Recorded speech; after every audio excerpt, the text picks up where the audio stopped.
una charla introductoria. Para los que no me conocen, me llamo Alejandro Ferrer. No trato de dar mis referencias, que la pueden ver en la página web. Y durante la charla sí les diré algunas experiencias de mi vida que entenderán un poco de los procesos que yo trato de facilitar, ¿vale? En ese sentido, lo que vamos a ver es en una primera parte una explicación de lo que representa para mí lo que llamamos el camino de la plenitud, y cuando venga el proyector tendremos una segunda parte en que podremos ver algunas de las referencias del camino, ¿no? A veces las cosas suceden porque yo esta charla suelo hacerla sin proyector, entonces me es más fácil hacerla sin proyector, pero hay cosas que es importante que a veces tengan como referencia para poderlas trabajar de una forma más visual, ¿vale? El camino de la plenitud es un proceso que yo ya facilito más o menos unos 20 años. Y ese proceso yo lo llevo como parte de un sentimiento personal de trasladar lo que a mí me ha ayudado en mi camino de vida. Y lo trato de trasladar de una forma en que yo lo denomino, como a mí me enseñaron, facilitar. Y hay una gran diferencia entre lo que es facilitar a otras formas de llevar procesos. Porque el facilitar quiere decir justamente esa palabra, que vas generando mecanismos, prácticas o situaciones que la propia persona va aprendiendo consigo misma y va desarrollando su propio proceso. La defensa, los pensamientos automáticos, los patrones y todos los procesos de autoengaño nos llevan a empoderarnos desde la mente y empoderar nuestros procesos personales desde la mente. ¿Sí? Y a partir que ese dominio de la mente refiere todos nuestros procesos, asumimos una escala de autoconocimiento por la cual asumimos que inclusive lo que ya nos hemos conocido de nosotros mismos es suficiente para dirigir todos nuestros procesos, ¿no? Y siempre hay esos ciclos donde vamos subidas y bajadas, ¿no? Y otras personas pueden estar así, ¿verdad? Y se quedan ahí, y van a estar dentro de 20 años, y dentro de 50 años, ¿sí? Y ya cuando se está terminando la vida, de pronto tú sientes esos últimos momentos que se vuelve, ¿no? Y en ese momento ya es muy tarde porque lo que está pasando.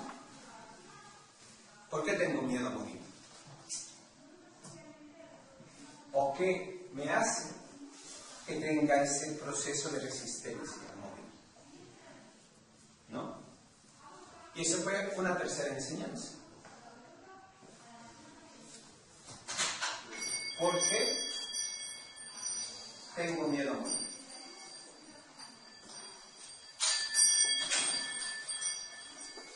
Y a veces, desde la mente, asumimos un proceso en que no tengo miedo a morir. Y ese proceso nos lleva también a una cuarta enseñanza. ¿Quién dirige mi proceso personal?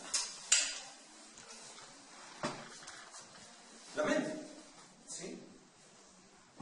Entonces, cuando uno empieza a hacer meditación y trabaja, yo hice muchos años de meditación zen y estoy en procesos de retiro, y llega un momento en que dices, la meditación es mi estado, ¿no? Y estoy en ese estado contemplativo y me siento bien. Y en esa relación,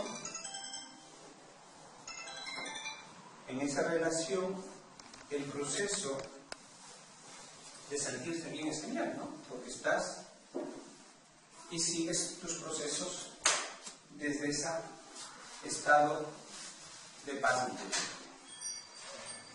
Pero ¿a cuánto les ha pasado que luego de meditar saben y en el día a día ese estado meditativo rápidamente va cambiando, ¿no? ¿Dónde está ahí? ¿No? Y empieza luego, ¿sí? Y esas tensiones de una u otra forma nos van influenciando. Y claro, cuando yo empecé a hacer experiencias en selva, eso desde hace 35 años, solo me acordaré de una cosa que me impresionaba mucho.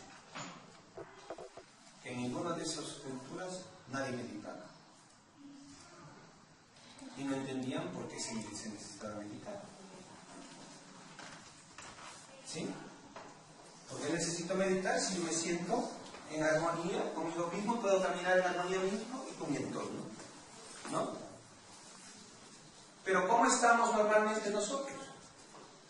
¿Quién ha nacido en un lugar que alrededor tenía naturaleza? Ya hay más afortunados de los que normalmente suele haber.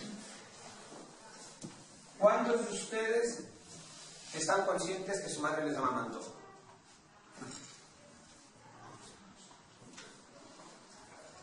Ustedes preguntan en cualquier cultura original, no las que podemos encontrar ahora nativa, ¿qué niño no le amamantó su madre? ¿Habrá algún niño que no le hayan amamantado? ¿O alguna niña que no le hayan amamantado? ¿No? Y en esas relaciones, cuando nosotros, desde que nacemos, nos vamos programando, nuestra programación va haciendo que ese proceso cada vez sea más dependiente de todos esos patrones que hemos asumido. ¿Sí? Y cuando tú ya llegas a la edad madura y dices, mi personalidad es esta, ¿no? Y ese es mi yo, y estas son mis características, y así soy yo, entonces ya estás bien, ¿no? Yo soy así, el resto tiene que aceptarme porque yo soy así. Y cágatelo lindo porque yo soy así. Entonces yo cuando estaba en tus empresas vivía doble vida. Vivía el estar en la selva, compartir las tradiciones, y me ponía la corbata y volvía a la empresa. Y cuando estaba en la empresa, cada vez me empezaba a sentir más loco de estar en la empresa. Porque veía esas relaciones en las cuales nos hemos acostumbrado a procesos que son muy autómatas. Cuando uno sale por la calle aquí, ¿quién está sintiendo, pensando que puede morir? ¿No? ¿Quién está atento de los sonidos, de los olores, de la energía que fluye por la espalda, de cómo está el entorno alrededor?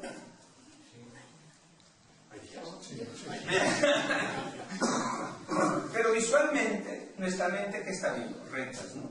Cuadrados, bloques, todo mecánico. ¿Sí? No necesito realmente estar atento porque puedo ir caminando sin ni siquiera ser consciente de que estoy caminando. ¿Sí? Y hay gente que hace el mismo recorrido toda su vida. ¿Sí? Entonces, cuando yo trabajé con un anciano, que lo menciono mucho porque uno de los ancianicos que más a mí me ha ayudado, es que me decía que en la selva de cemento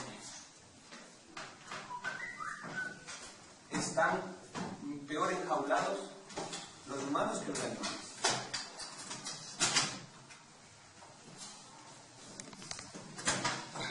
Porque si alrededor nuestro hay procesos en que la gente actúa de la misma forma, con todos los mecanismos, ¿qué pasa con nuestra adaptabilidad al medio? Es espontáneo, te adaptas al medio. Al adaptarte al medio, todos tus sentidos cambian, todos tus condicionamientos cambian. Y claro, con todo esto, yo empecé a cuestionarme qué estoy haciendo de mi vida y qué estoy generando en el desarrollo de mi vida. Y algo que me mortificaba mucho era cuando hacíamos desarrollo de habilidades, mejorar la comunicación, que se cohesionen los grupos, que haya buen clima de trabajo, que todo el mundo con gestión emocional era más factible de tener esa predisposición, ver de mejor manera al resto de compañeros, ¿no? Y la bendita empatía. ¿Sí? Yo empatizo, me pongo en tu lugar y con eso hay esa resonancia y todos estamos bien. Claro, yo digo eso, a mí me contrataban, como yo digo, de vendedor de cerveza, ¿sí? Porque la gente toma su dosis de motivación, va muy bien, y a los 15 días, un mes, dependiendo del grupo, volvemos a los conflictos. Porque el medio nos constriñe a esos procesos conflictivos. Y dejamos que todo eso genere rutinas que ya están programadas. ¿Sí? Entonces, para mí, esos procesos me crearon una crisis personal muy fuerte porque era romper con cosas que yo creía como verdades. Y verdades que eran verdades, ¿no? Entonces, ¿qué sucede cuando tú quieres modificar tus procesos? Buscas ayuda, ¿no? Empiezas a sentirte y buscas ayuda. Y ahí les voy a referir unos procesos por los cuales yo empecé también a generar otro tipo de experiencias en que me encontré una referencia que me gustó mucho en culturas latinas. Que los urbanitas, es una traducción del inglés, pero los urbanitas, la mayoría nos hemos olvidado que somos una especie más de esta madre naturaleza, de este planeta. Somos una especie más. No somos una especie superior, dominante del todo. ¿Y por qué no nos gusta estar en la naturaleza? ¿Quién ha estado en una selva virgen un mes? ¿Alguien de aquí que haya estado en una selva virgen un mes? 15 días. Selva virgen. Un bosque primario, autóctono. 15 días. Pero selva. Entonces, lo curioso es que cuando tú estás en una selva de esas selvas y tú vas con todo tu equipamiento y te sientes que estás ahí, te vas sintiendo cada vez más pequeño. Porque toda esa biodiversidad y todo ese proceso te va haciendo cada vez más pequeño. Y al sentirte más pequeño, si trabajamos desde la mente, nuestro ego nos llama a tomar el control y a tomar el control. ¿Sí? Encontrarte contigo mismo más o menos dura unos 42 días. En lo que yo he experimentado y he visto con personas. Alguien que no ha estado en un proceso de vinculación con la naturaleza. Alguien que haya estado en un proceso de estar vinculado con la naturaleza puede ser distinto. Pero imaginen una persona que viene de la ciudad y le pones en una selva. Y todo lo que tiene que vivir ahí. ¿Sí?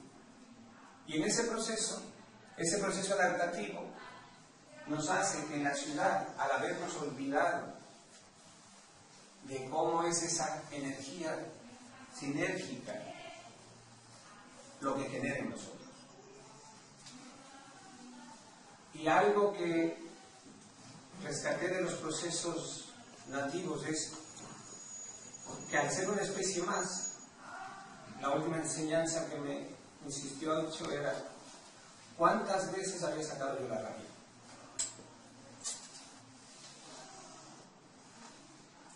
¿Cuántas veces había yo sacado mi rabia? Rabia. Que hay una diferencia en la visión de la rabia a la visión de la ira, de la furia. Porque en el conocimiento ancestral más antiguo, la visión de sus sentimientos es igual que la de los animales. ¿Qué tienen los animales? Rabia y amor. Esas son sus reacciones primarias. Y ustedes pueden ver una leona que puede dar amor y rabia en un incendio. Y estar en esa relación. Pero ¿qué sucede a nosotros de niños? Y cuando somos niñas y niños, ¿qué sucede? No podemos cambiarlo tan fácilmente. No expresamos nuestra rabia, no expresamos nuestro amor y nuestros estados emocionales. ¿Pero qué reprimimos? Lo primero que reprimimos, la rabia. Y al reprimir la rabia, todos los procesos se van condicionando. ¿Y qué pasa? Que esa persona que no ha sido amamantada, ¿qué relación de vinculación afectiva empieza a desarrollar?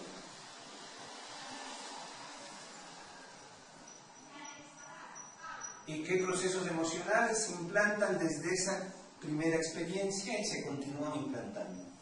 Cuando esa niña, ese niño que no ha sido amamantado empieza a generar su rabia de haber perdido el sentido del latido del corazón, el sentido del calor, de estar en el vientre, en ese clima cálido, sintiendo el corazón de la madre, y que luego se ha acogido y en resonancia amamantado. ¿Alguien ha recordado esos procesos? Hay procesos como Rebuilding que te van a ayudar a eso y experiencias que te ayudan a eso. Pero todo eso, ¿qué te genera?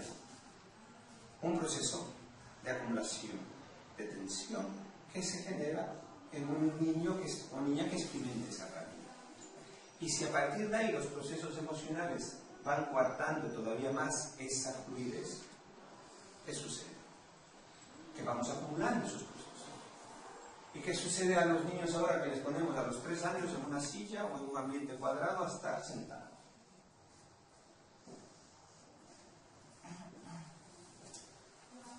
Yo no he visto yo les hablo de las culturas que conocí hace 30, 25 años, porque lo que hay ahora es muy distinto. Ya les explicaré el porqué. Pero no he visto una cultura nativa donde no haya habido una relación de tranquilidad cuando le ven que los niños están en manada y las madres no pasa nada. Porque los dejan que se autorregulen. ¿Sí? Que expresen su rabia, que expresen su amor, que expresen sus talentos. ¿Y qué pasa con nuestros talentos? A mí me golpeaban para que deje de tocar el piano, porque no era necesario. Mi padre lo hacía en el buen sentido, porque creía que eso era perder el tiempo cuando tenía que estar aprendiendo 1 más 1, 2, 2 más 2, 4. ¿Sí? Y a muchas personas los procesos de los talentos se van bloqueando desde los primeros años. Si tu padre te habló así, yo trabajo con lenguaje corporal muchos años y lo que el lenguaje corporal te da es increíble. Pero ¿de qué más nos recordamos nosotros? De los signos corporales que nos dimos los primeros años y que se quedan en el inconsciente. Entonces, si tu padre te habla así, yo me acerco a alguien y yo ya veo que reacciona su cuerpo, es porque está recordando ya esa figura del padre o la madre que le hablaba en la forma en que se ponía para hablar. Y eso ya me crea un mecanismo de defensa. Y vamos asumiendo una serie de patrones con los cuales asumimos una personalidad.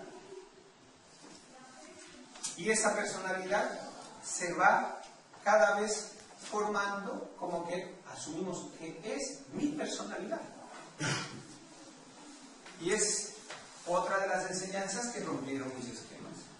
El asumir que eso que yo creo que soy, no soy, sino soy ese falso yo, alimentado de un falso ego. Entonces, trabajando esos procesos, ¿a qué nos lleva? A tener que recapitular todo un proceso personal para volvernos a encontrar a nosotros mismos. Lo que no sucedía en esas culturas nativas, ¿por qué? Porque vivían en un entorno y en unas situaciones muy distintas a las que nosotros vivimos. Y yo, porque a veces yo insisto en eso, porque no, mi interés es no decir vamos todos a la sede, vamos todos a vivir en esas comunidades, porque la evolución lleva un proceso y lleva todos los condicionamientos con los cuales ahora compartimos. Pero lo que sí ha pasado y seguirá pasando es que nos hemos desnaturalizado. Y como diría Aicho, el ser humano es el que peor malamente se ha domesticado.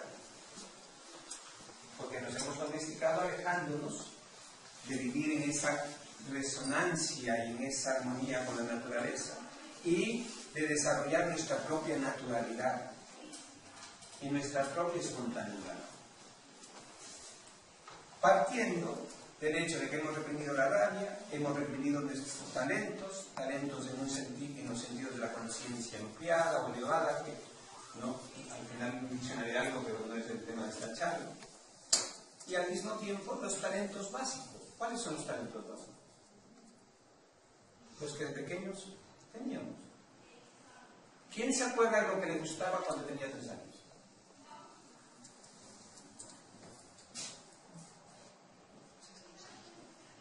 O pintar, o bailar, o cantar, ¿sí? Y todas esas cosas están ahí. Pero si tu padre te acercó y te dijo, deja eso, que eso no te sirve de nada, ¿qué pasa? Ese niño o esa niña lo va a asumir. Y ya entrando en psicoanálisis, si tú estás enamorado de tu padre o enamorada de tu madre, apaga y vámonos, porque si te digo estas 3 cosas, esas 3 cosas ya te quedas clavada a que son así. Y no nos va a mover nadie hasta que no liberemos eso. La pregunta del millón es cómo liberamos eso, ¿no? Y en los procesos transpersonales sí se trabaja catarsis como un proceso liberador. Y es un proceso liberador necesario cuando es consciente. Cuando no es consciente, yo me puedo ahora poner a romper toda la casa, destruir todo y no he hecho nada. Porque tengo que ser consciente. ¿Por qué libero? ¿Qué estoy liberando? ¿Y cómo esa energía se transforma? Y cuando libero esa energía, lo curioso es que muchas de las culturas, sobre todo las más autóctonas, siempre trabajaban sobre la creatividad. ¿A dónde llevan su rabia? ¿A dónde llevan su rabia? La expresa y luego la pinta, la canta, la tallan. Porque para ellos la rabia es pura energía creativa que se puede dirigir a eso. A crear y compartir, a danzar, y ese es su sentido en una vida lírica de lo que es compartir. Ahora, ¿qué sucedería si todos los que estamos aquí compartiéramos talentos? Talentos creativos. ¿Qué pasaría en un grupo que todos estén desarrollando talentos artísticos y compartan desde el talento? Eso aprendería mucho. ¿Hay competencia? No. ¿Hay alegría? ¿Hay paz interior? ¿Hay un compartir sin estar pensando qué se lleva el otro, qué hace el otro? Porque cuando uno desarrolla sus talentos innatos, no tienes que autovalorarte. Lo haces en ese fluir. Y no hay mejor proceso meditativo que el estar así, desde esos talentos. Ahora, ¿qué sucede si a ti te bloquearon a los 3 años y dices, yo puedo testear y decir, mira, sale que el talento es la guitarra, y tú estás con la guitarra ahí, sin poder mover los dedos? ¿Sí? ¿Qué me ha sucedido? Para que esa persona llegue a tener esa liberación, es necesario primero que libere todo eso que está dentro, y de pronto esa mano empieza a ser flexible, y empieza a soltarse, y empieza a tomar confianza. Y eso es lo que nos lleva a la relación del camino de la plenitud.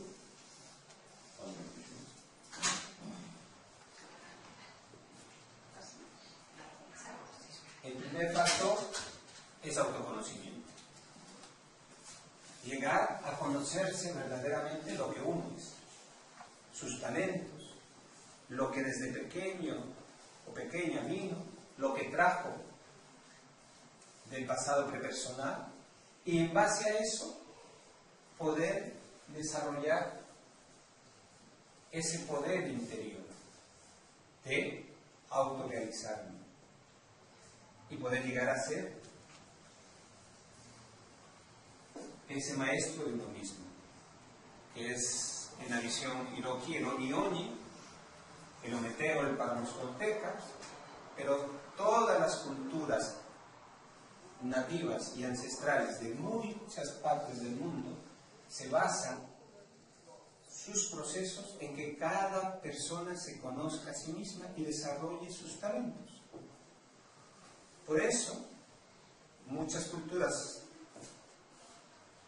refieren que lo que más cuidan son sus niños y los abuelos. Porque los niños hay que cuidarles para que nadie bloquee su creatividad, sus talentos y sus dones, y habilidades.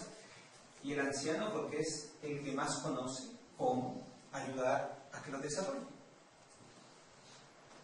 ¿Y qué hacemos con los niños y los ancianos en nuestra sociedad? Los encerramos a los unos y los encerramos a los otros. Y en el medio estamos ocupados para acumular el tiempo. Entonces, cuando llegamos a trabajar estos procesos, yo personalmente lo transmito en un sentido de que nadie va a conocerse mejor que uno mismo. Y nadie va a poder decir mejor cómo te sientes y cómo me puedes sentir. Siempre que me atreva a hurgar por dentro y a liberarme. Si no me atrevo a hurgar por dentro, evidentemente voy a necesitar de guías, de maestros, ¿sí? Y ahí quiero llegar a cerrar esta parte de la charla, porque si no, yo me puedo disparar y no es el sentido de una charla introductoria, y es que conocí a una anciana que me gustó mucho su visión. Esta anciana trabajaba con planticas, pero tenía una visión muy bonita de lo que era el universo y lo que era toda la conciencia universal y todo lo que sería la vida en la tierra y lo que seríamos los humanos. Ella decía que si uno ve desde la energía, ¿sí?, el universo es una sinfonía. Es una sinfonía donde hay armonía, pero al mismo tiempo hay caos. Hay un orden y caos y eso marca el equilibrio. Como hay los agujeros negros, las estrellas, y eso marca el equilibrio, ¿no? Y el ser humano es un reflejo de eso. Vivimos en esa dualidad.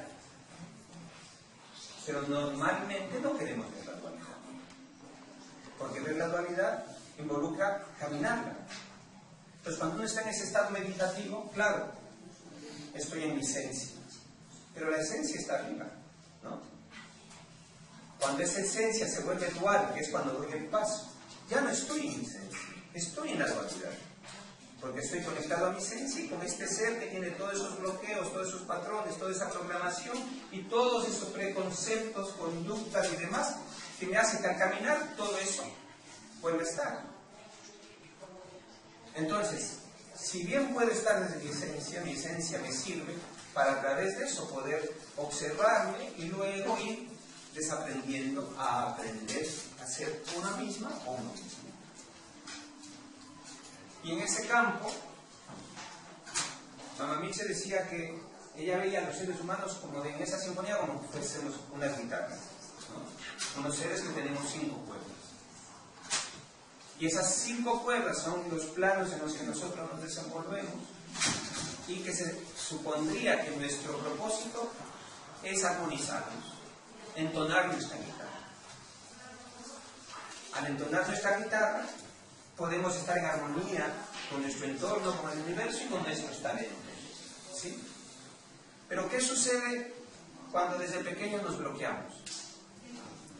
Que dejamos de observarnos, dejamos de ver hacia nosotros mismos para entonar esa guitarra y como estamos así, empezamos a escuchar otra guitarra, ¿no?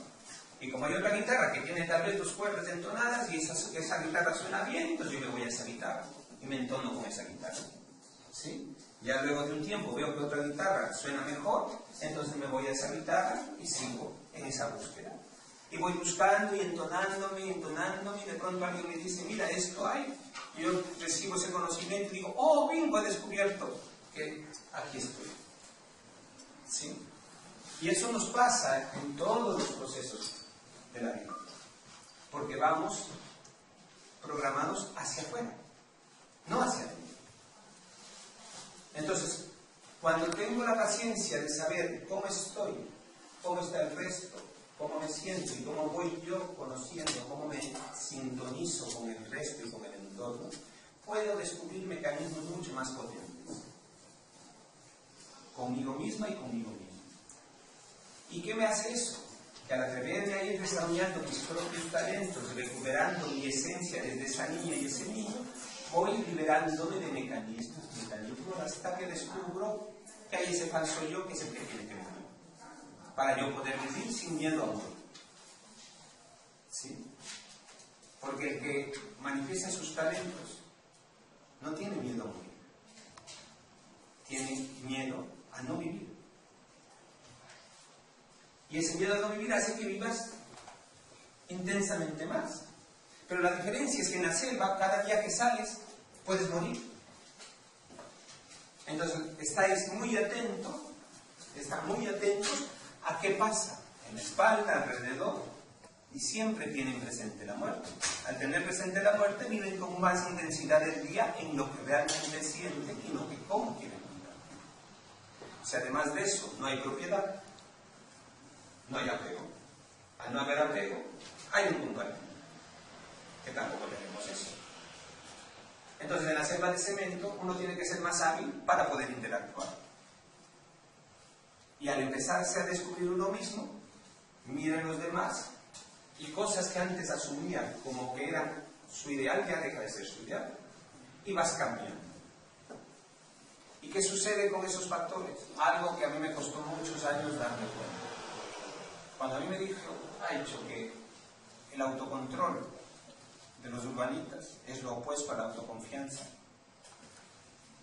Para mí, el autocontrol y la autoconfianza eran únicas. Más control, más autoconfianza. Y en su visión, la autoestima la inventó el hombre y el ego. En un extremo es autoestima, el otro extremo autoconfianza. Y hay una gran diferencia. Porque cuando tengo autoestima, ¿qué necesito? Valoración, ¿no? Que alguien me valore. Necesito ser valorado para estar bien. Cuando estoy con autoconfianza, ¿necesito eso? No. Confío en mí misma, no me preocupo del resto, sino que doy lo que soy. Y vivo desde mis talentos. Eso me da confianza. ¿A dónde nos lleva el control? Más control, más control, más control. Entonces necesito, con todo ese control, que el resto me reconozca que controlo. ¿Sí? Más miedo, y va miedo, resistencias, frialdad, distancia. Entonces los mentales se juntan con los mentales, los emocionales con los emocionales, los espirituales con los espirituales, los sensitivos con los sensitivos, los de las visiones van por arriba y todo el mundo en grupitos. ¿Sí? Y si no, sale el todólogo o la todóloga, ¿no? Yo sé de todo, yo conozco de todo, tengo todos los talentos, hago todo el tiempo todo. ¿Sí?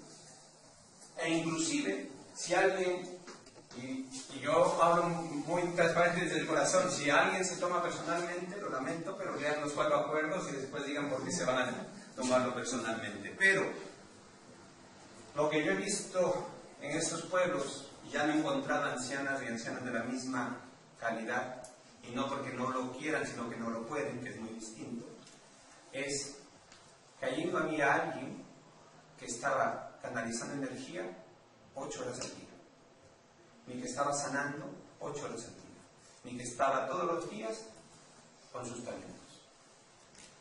Porque esos talentos de la conciencia elevada solo son posibles cuando esa persona está en un estado de plenitud y que en esos momentos está.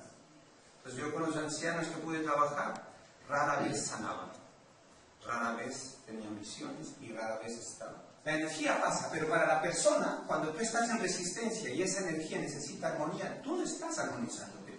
Pasa tu energía y lo que te hace es de fragmentarte. Porque tu vibración está en tensión. Si tu vibración está en tensión, esa energía está pasando, pero tú estás forzándote y tensionándote para estar bien. Que es curioso, ¿no? Porque a veces no les ha pasado que trabaja con energía o con cosas personales. Tú vienes y estás molesto y de pronto ya vienes y pones la cara para dar energía. Ya estoy bien, ¿no? Es como cualquier otro proceso. Ya estoy bien, ahora tengo que estar bien. Va a servir a la persona, pero uno personalmente empieza esos procesos de conflicto interior, sin ser consciente. Entonces, cuando uno hace este camino, a mí me costó volver a coger cero y yo no quería. Y luego con los años me di cuenta que tenía que volver a escoger serio. Porque si no descubro mis talentos, si no voy atreviéndome a manifestar mis talentos, aquellos talentos artísticos, creativos, ¿cómo puedo tener la autoconfianza de estar bien y poder compartir otros talentos que requieren de esa confianza? Para que se canalicen de buena forma. Entonces, en esa relación, yo lo que les invito es a recuperar su memoria primero. ¿Para qué vinieron a este mundo? ¿Qué talentos tenían? ¿Qué cargas traen? ¿Y cuánto tiempo se dedican a ustedes mismas y a ustedes mismos? Y eso, algo como tan simple como ¿quién recibe 2 masajes a la semana? 2 masajes a la semana. ¿No? ¿Quién se dedica 1 hora al día a un talento creativo propio solo por hacerlo? Vamos mejor. ¿Me explico? ¿Quién está compartiendo desde el talento con otros talentos sin una relación sino de intercambio? Solo de intercambiar talentos. ¿Sí? Todo eso sucede en un ambiente donde hay esa armonía. Y es el punto crítico. Si ustedes quieren desarrollar autoconfianza, recuperen sus talentos. Si quieren desarrollar control y sentirse autovalorados, sigan la mente y el control. Pero esa tensión está aquí. ¿Sí? Y el que no se quiere conocer a sí mismo puede generar mecanismos de autoengaño, que también sucede. Alguien encuentra a alguien que tiene ya las 5 cuerdas entonadas y mira, ahí está mi grupo. ¿Sí? Y yo voy por ello. Y de pronto tú crees que estás acá y que sigues y estás aquí. Pero tú crees que estás aquí y llega el momento en que te das cuenta de la caída y vas abajo. Porque también nos han programado a que sea rápido, ya y efectivo. Y a mí la mayor lección que me dieron de humildad es ¿quién soy yo en este momento de mi vida para querer que lo que no he aprendido en 40 años lo resuelva en 2? Si tengo que primero desaprender para volver a aprender. Y cuando empiezas a aprender, empiezas a compartir desde el aprender. Y eso involucra lo que tratamos de compartir en el camino de la plenitud. No voy a referirles todas las fuentes porque la idea es que podamos compartir a través de Natura Vigo un ciclo de conferencias donde vamos a ofrecer los distintos procesos que yo he podido recopilar en el camino de la plenitud. Y algo que quiero comentarles porque eso es importante para mí. Yo no soy chamán, ni quiero ser chamán, y no porque no valore lo que es un verdadero chamán. Pero para mí es una situación de una persona que la traslación del elder o el chamán es quien se conoce a sí mismo. Y eso hay muy pocas personas que yo he encontrado en mi vida que me den esa sensación. Y a mí, la persona que más me cambió la vida fue alguien que se despidió porque se iba a morir. Y eso a mí me cambió la vida. Porque tuve esa envidia de no poder creer que alguien se despida así y que se vaya a morir tranquilo. Y eso en nuestra sociedad nos han coartado mucho el sentido de para qué vivo y cuándo decido morir. Inclusive ahora en Estados Unidos siguen metiendo a los cristianos en la cárcel porque quieren seguir su tradición de morir cuando sienten que han vivido. Y eso para mí es la mejor enseñanza que puedo tener. Que alguien llegue a sentirse he vivido y me voy cuando quiero irme porque he vivido mi sueño. Y en ese sentido, el encontrarnos y realizarnos fluye del principio ancestral.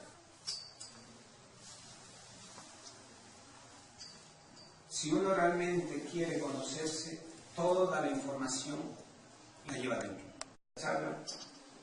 Lo que les comentaba de la cosmovisión ancestral, al ser una persona única, en los que trabajen algo de bioenergética y a nivel ya de dimensiones a nivel cuánticas, nadie de aquí podría existir si vibraría de la misma forma que otra persona. Eso es imposible.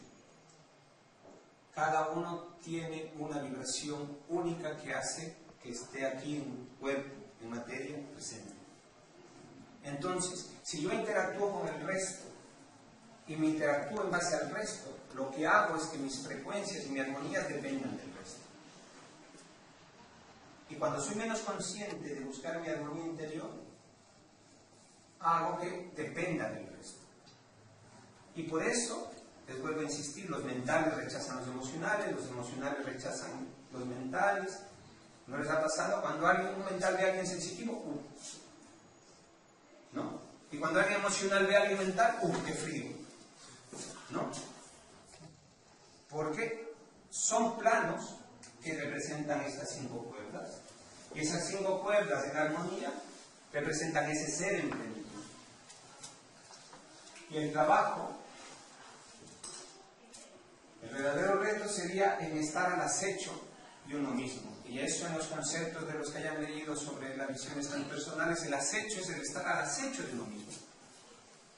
Y en estar al acecho de uno mismo para encontrar ese propósito vital y armonizar nuestra guitarra, es lo que podemos trabajar en un camino de vida. O, en otro extremo, llegar a vivir desconectados. Yo he trabajado con deportistas de élite, con músicos, y a veces uno cree que por haber desarrollado eso ya podría tener una vida sana, ¿verdad? ¿Cuántos deportistas, cuántos artistas, músicos llegan y caen en drogas o en dependencia? Porque los otros planos no los trabajan. Entonces, como estás enfocado en uno de sus procesos, nos olvidamos todo lo que tiene nuestro ser. No es solo lo físico-mental, lo emocional-sensitivo, energético-vibracional, conciencial-intuitivo, etéreo-espiritual. Estas serían las 5 cuerdas. Pero para que haya esta armonía, para que todo esté en armonía, estos estados tienen que estar en armonía para que lo energético vibre en armonía. ¿Cuánto de lo que actúo está en armonía de lo que pienso y siento? ¿Cuántas cosas de mi día hago sin desear hacerlo? ¿Cuántos actos realizo sintiendo que quiero realizar otra cosa? Entonces, si no estamos en esa armonía, ¿cómo puede estar nuestra energía en armonía y en sintonía y en conexión?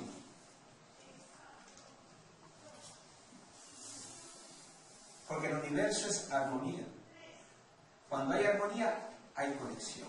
Cuando no hay armonía, no hay conexión, porque va a haber una desconexión. Y es como estar en ese caos energético que te alinea. Y en ese alineamiento, ¿cómo puedo tener una conciencia elevada y ampliada cuando estoy en desarmonía? Yo he trabajado en muchos casos con sueños lúcidos, temas de desdoblamiento, o lo que se conoce aquí como animales de poder, que eso es otra historia. Pero a veces veo que en Occidente todo lo traemos al ya, ¿no? Como les doy el ejemplo más claro de lo que hicieron con procesos ancestrales, el animal de poder. Yo hago un taller que te voy a presentar el animal de poder. Va alguien sin saber ni leer ni escribir, le sienta y punto animal de poder y ve el águila. Y se coge el águila y vuela. y se siente poderosa, poderoso, y experiencias maravillosas, y se fue al universo, y luego bajó, y vio todo, y descubrió todo el amor, y todas las sensaciones, y volvió, ¿no? Y después volvió a su casa. ¿Y dónde está ese animal? ¿Y dónde estoy yo? Cuando el proceso original de los animales de poder es un proceso que se llega luego de trabajar con muchos animales vivos. Ahora, ¿a quién le gustaría ser una rata de aquí? Hay ratas. Hay ratas aquí. Hay cucarachas. Hay raposas. Hay culebras. Babosas. Si vas con un anciano y te dice, oye, ¿tú eres un gorila? ¿Ah? Si yo te digo, ¿eres un gorila? ¿Cómo te sientes? Tú a las patas. ¿Ah? Y es el proceso en el cual nuestra mente nos juega cuando queremos trabajar esa conciencia elevada desde los patrones de defensa que tenemos. Pero quien trabaja con esa cucaracha aprende que es un animal que le puede guiar a estar mejor, liberándose de los autoengaños. Y cuando ves que de esa cucaracha te conviertes en otro animal que te sirve de guía para llegar a otro animal que te sirve de guía, y cuando ya llegas a ese animal de poder es porque realmente puedes sintonizar con ese animal. De verdad. Esa es una visión de un proceso de autoconocimiento desde ese campo ancestral. Ahora, ¿cómo llegamos nosotros a conocernos? Ahora yo digo, es la idea de todo está bien, ¿no? Y la sociedad nos pone que todo está bien y nosotros estamos mal. Entonces soñamos con el estar bien. Y como nos vamos al estar bien, nos olvidamos que estamos mal y que hay que hurgar. ¿Sí? Y aunque creemos que nos estamos limpiando y sanando y reconciliando, ¿qué sucede cuando tu energía está así y te vas alimentando que tu energía está así? Y adentro tienes esos patrones de los primeros años, desde el parto, que están ahí. Y vuelve alguien que te resuena con esa energía y ¡brrr! ¿Ah? ¿O no les han pasado? ¿Cuántos de ustedes no han tenido relaciones que han repetido 2 veces con la misma piedra? ¿Por qué? ¿O cuántos años alguien ha caído en depresión? ¿O cuántos años en frustración? ¿O cuántos estamos RTR y decimos, no, ya me he trabajado, ahora sí tengo el derecho a vivir bien, ¿no? Y estoy acá cuando en realidad estoy con un peso acá. Y es porque los mecanismos que tenemos no nos permiten que tengamos ese equilibrio. Y ese es el primer proceso. Entre lo que pensamos y sentimos que hay armonía. Cuando eso está en armonía y cada vez más en armonía y más en armonía, entramos a que esa energía se proyecta y nos da el sentido de la conciencia. Pero uno tiene que hacer esa simbiosis, ¿no? Yo veo lo bonito, ustedes han visto, les puedo presentar, no me quiero alargar porque ya se me va el tiempo, pero han visto a Quetzalcóatl, la serpiente emplumada. Son 3 estados de conciencia. Es la culebra, el jaguar y el águila. Entonces, cuando uno aprende a ser culebra, ¿sí? Y sentir realmente y sacar su rabia y estar en paz y estar moviéndose, empieza a observarse que es el jaguar. Entonces el jaguar se observa y observa lo que está sintiendo sin engaño. Ahí es otra prueba. Tengo que pasar tiempo observando para ver qué realmente siento y hacer lo que siento. Y llevarlo, el ser consciente en positivo. Y ahí es lo que quiero terminar esta presentación, es la oportunidad que tenemos los humanos. Los humanos somos los únicos que podemos transformar nuestra energía. El perro es perro, el león es león, la planta es planta. Tienen su conciencia, pero no la pueden transformar, sino en los patrones que ellos son. Pero un perro va a demostrar su rabia como su amor, y una leona igual. Y en esa escala de la evolución de la conciencia de la Madre Tierra, somos los afortunados en esa evolución de tener todos nuestros hermanos árboles, nuestros hermanos animales, todos los elementos para aprender de ellos, estar mejor y aún transformarnos más. Entonces somos los únicos que podemos transformar nuestra rabia, nuestros sentimientos, nuestra energía. Pero lamentablemente queremos que otros nos transformen. Y segundo, queremos transformarnos ya cuando hemos estado dormidos. Y en ese proceso, la mejor enseñanza que podemos tener para llegar a ese sentido espiritual y esa conexión con nosotros mismos y cuál es nuestro propósito de vida, es buscar esa armonía. Y es cuando realmente te das cuenta que puedes convertirte en esa serpiente emplumada, ¿no? Cuando me integro. Y es lo que tratamos de compartir en el camino de la plenitud. Es un proceso que lo hemos ido integrando, digo hemos porque aquí ha participado mucha gente con la que hemos compartido, y que integra todo un proceso de trabajo personal en una dimensión física y en relación a los 5 estados. Y una vez armonizados estos estados, todo esto es un camino personal. Pero algo que me encantó de la visión del camino nativo, lo que busca cada persona desde el nativo es vivir desde los valores. Y es lo que nuestra sociedad ha olvidado. ¿Qué les enseñan a los niños? Valores. Les enseñan lo que es el amor, la paz, la alegría, la generosidad, la honestidad, la humildad, la convicción. Y el sabio es el que tiene esos valores como su relación de valor. Envalorándome en valores, sería la traducción. Y es muy bonito porque no piensas en qué tengo, sino qué soy. Y ese es el mensaje dentro de la visión ancestral. Yo lo que he hecho en los años es adaptarlo a personas como yo, urbanitas, ¿vale? Y lo que hago es un proceso más bien adaptado a vivir en esta selva de cemento, los que quieran vivir en la selva de cemento, y los que quieran vivir en otros entornos también, pero como un trabajo personal. Entonces, lo que yo facilito son talleres, sesiones grupales y sesiones individuales. Y la idea es seguirlo facilitando. Entonces, el que quiera y tenga interés, le dejaré para que anote sus emails. Y ahora, si alguien tiene... ¿Cómo sabemos qué es lo que tenemos? Hay muchas formas. Yo trabajo distintos procesos dependiendo de la persona, pero últimamente me voy mucho más a la propia introspección de la persona, porque yo he trabajado con hipnosis, con regresiones, pero a veces con algunas personas se ha anclado un efecto como que asumen que es la causa de origen. Y eso luego dificulta ir al verdadero origen. ¿Sí?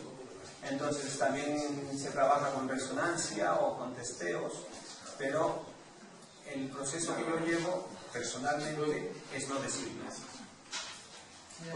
Porque la persona lo descubra. Porque cuando alguien te dice algo, ya empiezas a decir, no, es que esto me dijo y esto tal. Entonces yo refiero más cosas como algo como psicomagia.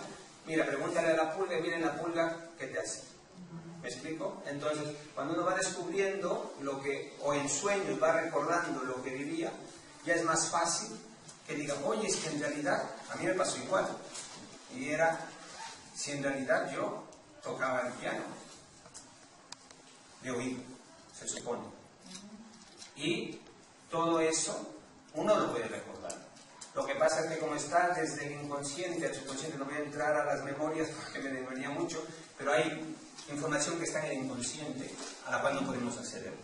Hay información que está en el subconsciente que sí podemos acceder, pero la rabia libera inconsciente. Era un poco lo que tú referías. Yo me demoré mucho en soltar la rabia, la verdadera rabia. ¿La rabia? Voy a acabar para entrar. La rabia libera mucho del inconsciente. Entonces hay personas que a veces no logran recordar de pequeños. Cuando liberan su rabia, empieza a ver en sueños, empieza a venir los recuerdos. Claro, porque la rabia está tan anclada que a mí más me cuesta cuando una persona viene y dice, no, yo estoy en paz. Yo estoy en paz, estoy en paz, estoy en paz, y puede pasar mucho tiempo en paz. En los talleres me ha tocado como compartir gente que es la que yo más cuido, en el sentido de que cuando lo libere de buena manera, porque a mí me enseñaron a lo criollo, como yo digo, sí, porque allá no tienen contemplación, allá es, sácate de adentro y desarma, porque para ellos, ¿para qué vas a estar perdiendo el tiempo? En el dolor, en el reprimirte. Para ellos es desnúdate, sácate y vacíate. Para ellos es vacíate y vuélvete a llenar. A nosotros eso no nos han acostumbrado, nos han acostumbrado a ir poco a poco ese vaso sucio, llenarle con agua limpia, entonces demora. ¿Los talleres que son de fines de semana? ¿Son consecutivos? Es un programa, lo tienen en la web, tienen información, pero yo no hago ningún taller es igual a otro. Yo trabajo con el grupo. Y en las conferencias trato de trasladar la información para que la persona lo entienda, porque son prácticas que las vamos trabajando dependiendo del grupo, pero se sigue un proceso. Hay un primer ciclo que es para descubrir el verdadero yo. Entonces se comienza trabajando con cosas que no los quiero decir porque la sorpresa es importante. Si ya vienen preparados, ya algunos ya van a venir dando vuelta al coco. Entonces, el sentido es que uno llega, y no es por los talleres, yo lo que les invito es que vayan primero recordando los primeros años que tengan en mente, ¿sí? Y a partir de ahí tratando de ir hacia atrás, averiguando y preguntando también, ¿sí? Pero con cualquier pregunta que hagan, busquen aprender a ensoñar, que es un tema muy importante. En los sueños, cuando liberamos, nos viene información. Si no liberamos, no viene información. Eso es lo curioso. Entonces, si yo a la persona que quiera recordar a su niño, simplemente use una técnica gestal, póngase a batallar, deje que eso sea de verdad, deje que eso se libere y que sea esa niña, ese niño la que esté ahí. Todo lo que tenga, y póngase en un cuarto oscuro, bien con almohaditas, con cojines, con colchones, y deje que esa niña se exprese, y luego tomen una siesta, dejando que esa sensación esté con ustedes.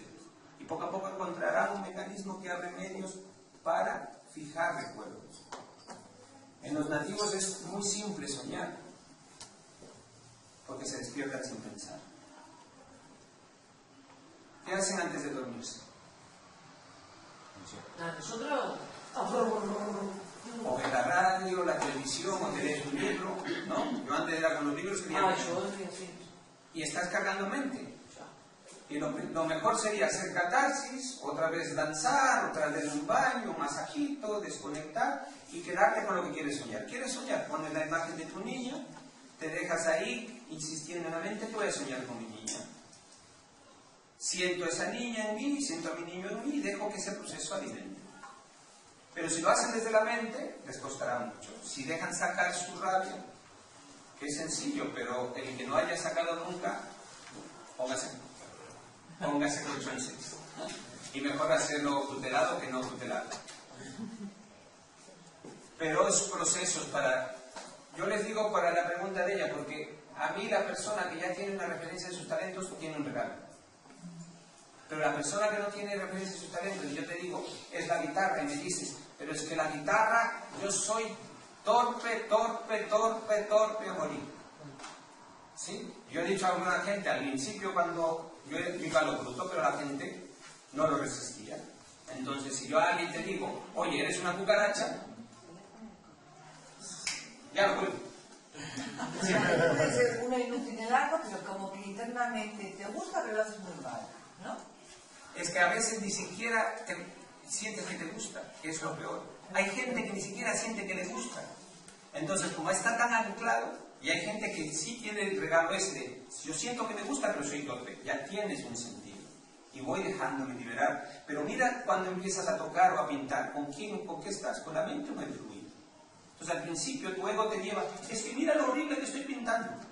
Entonces pásame Juan me ayuda y digo, hay gente que nos reímos nosotros porque digo, mira, ya comenzó.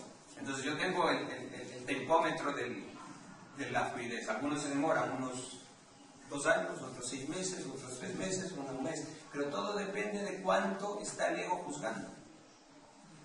Entonces, si yo estoy juzgándome, si cada vez ya suelto más y de pronto, oye, y eso es mejor que 10 años de psicólogo. Porque empiezas a responderte y a sentirte bien. Otra preguntita que llama la rica. ¿Por qué los sueños es tan difícil de recordar, de saber lo que has soñado? ¿Por qué no es tan difícil? Pero que eso lleva a muchas cosas. Yo he investigado muchos años sobre los sueños y tiene mucho que ver, primero, gimnasia cerebral. Segundo, cómo está la energía creativa.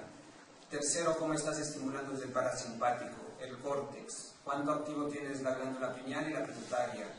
Hay el tema hormonal, ¿sí? Ya solo a nivel fisiológico, bioquímico. Ahora, ponte a nivel mental. Tú me dices, ¿por qué están...? Mira lo que estás diciendo. Yo quiero recordar. Sí. Estás en la mente.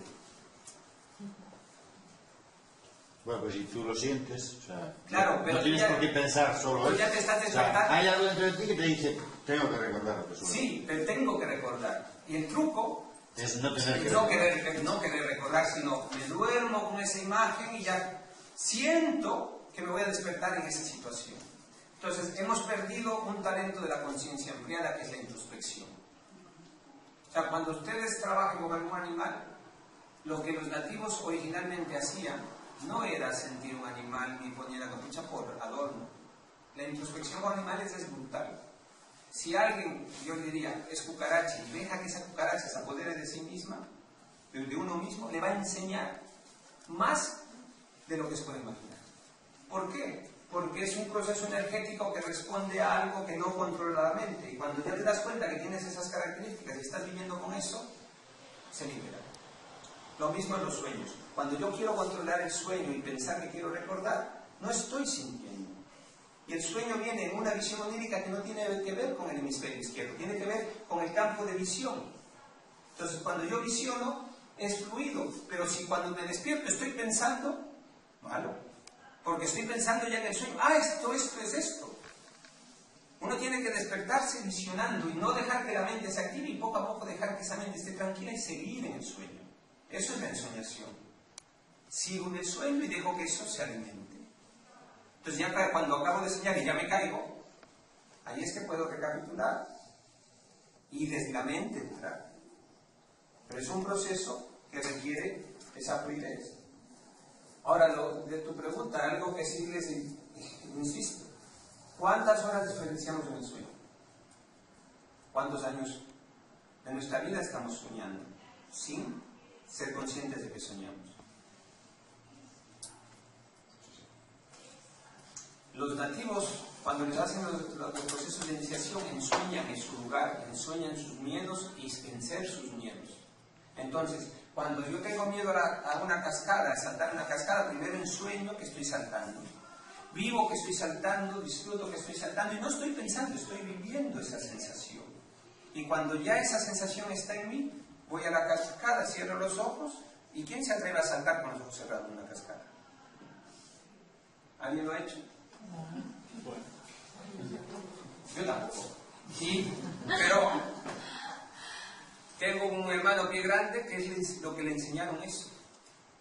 Y esa es su prueba de autoconfianza. Cuando está con los yuyos que dice, se va a su cascada, cierra los ojos y se lanza. Y eso es un fluir, pero desde un sentido, no desde el ego. Mira lo que estoy haciendo, es solo sentirse. De ahí no sales, ¡oh!, que es el otro tema de nosotros. ¿Sí? O no nos llevan a caminar sobre fuego y está saliendo y sale, ¡mira cómo salgo! No es el sentido de eso, ni es el sueño maravilloso, porque además el otro problema de los sueños es que quiero soñar bonito. ¿No? Pero cuando tienes todo el resto de cosas que primero observarte y tú dices, quiero soñar, quiero recordar, pero ya ves lo que te viene y no. Entonces es un trabajo personal de irse liberando para que el sueño tenga sentido. Y por eso les digo, si alguien quiere empezar, antes de dormirse, hagan algo que sea lo opuesto a lo que están acostumbrados. El calmado, catarsis. El hiperactivo, masaje. ¿sí? Y que esté en el otro sentido para irse trabajando y vayan desarrollando un talento creativo. Es curioso la gente que hemos trabajado, pero cada vez que alguien empieza a desarrollar su talento innato, empieza a soñar. Y eso se lo da seguro. Es inmediato. Una cosa es soñar y otra es entender lo que se sueña. Ya, pero ya primero empiezas a soñar. Que primero hay que empezar a soñar y luego ya para poderlo vivenciar. Es una pregunta. Entender lo que se sueña, a mí me han dicho además que entenderlo desde la mente, ¿qué sensación te da ese sueño? Porque suena mucho, ¿no? Pero yo decía, ¿qué significa esto? Perdón. Me dijeron, no pienses lo que significa el sueño, sino cómo te hace sentir ese sueño, cómo te hace sentir, qué sensaciones te da. Que ese es el significado real del sueño. No que la mente está, pues ha pensado en esto, no. Que por ahí no está el significado, sino en el sentir de las sensaciones. A ver, ahí no quiero extenderlo porque los sueños es un bastante tema profundo, porque la primera capa de sueños tiene mecanismos de defensa. ¿Vale? Entonces cuando yo trabajo con sueños, utilizo elementos de psicomagia para meter en los sueños. Que puede ser un animal que te dé mucho miedo. Y la niña o el niño. Pero ese animal que te da mucho miedo no empieza a interactuar. Entonces, claro, te confronta a que vayas donde no quieres ir. Porque cuando tú empiezas a querer recordar el sueño, te relajas, haces todo y vienen esos sueños que te sientes confortable. Entonces, claro, mira, sentí esto, pero ya lo resolví porque ya sentí que abracé a él y que todo está bien. Y al otro día vas, te encuentras con una persona y ¿sí? Porque la mente nos va a llevar a protegernos. Y la mente busca, los mecanismos de defensa son muy rápidos, porque la mente va al menor esfuerzo. La comunicación neuronal es al menor esfuerzo. ¿Sí? Entonces uno tiene que potenciar la visualización porque es la que la mente no controla desde el plano racional. La mente intuitiva va desde el ensueño. Entonces, mientras más visión y mientras más meta elementos que no controla la mente, mejor. Ahora, si a alguno les digo, yo soy tan radical ahí, ¿no? Es como decir, si alguien dice, oye, me desperté soñando con mierda y me llamaba la mierda pero me dio rechazo, ¿qué tendrías que hacer? ¿Qué tendrían que hacer? ¿Qué haría alguien para atreverse a entrar en el sueño? Exactamente. Y así son mecanismos. Pero a cada uno le va a llegar mecanismos que la mente genera de control para no entrar. Porque imagínense, la mente es un mecanismo que trata de defender desde su control.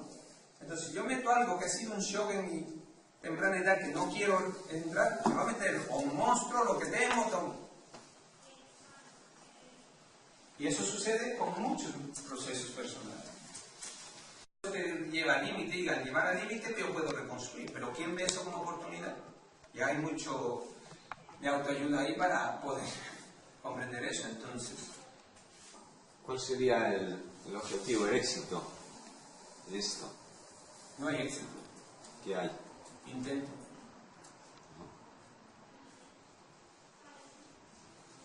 Si pienso en el éxito o pienso en el... Yo estoy en el intento. Entonces, si cada vez lo intentas con más conciencia e intentas vivir desde tus talentos, ahí está. Es como si haces algo realmente desde el corazón, ya casi la siempre te viene porque es puro, ¿no? Un poco, ¿no? Y en valorarse es eso. En valorarse es no pensar en el a dónde voy. Sí, ¿a dónde vas a llegar? Soñar a donde quiero, Ya. pero hacer lo que hoy puedo hacer para ese sueño.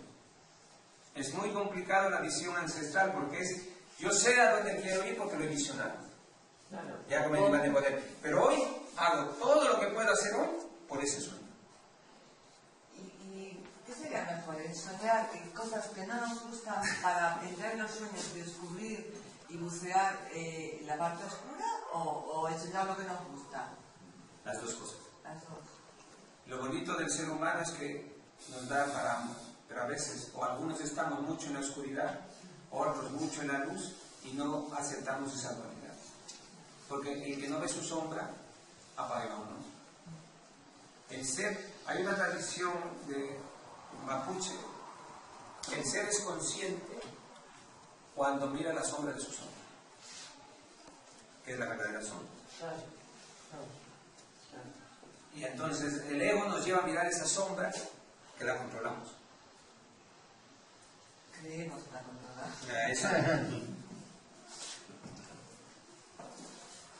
Bueno, si quieren información, no me gusta gastar papelería, pero hay en las tarjetas, y si tienen la página web y con la lista de correos les enviaré información. Hay una lista de correos que se les pide que se suscriban para que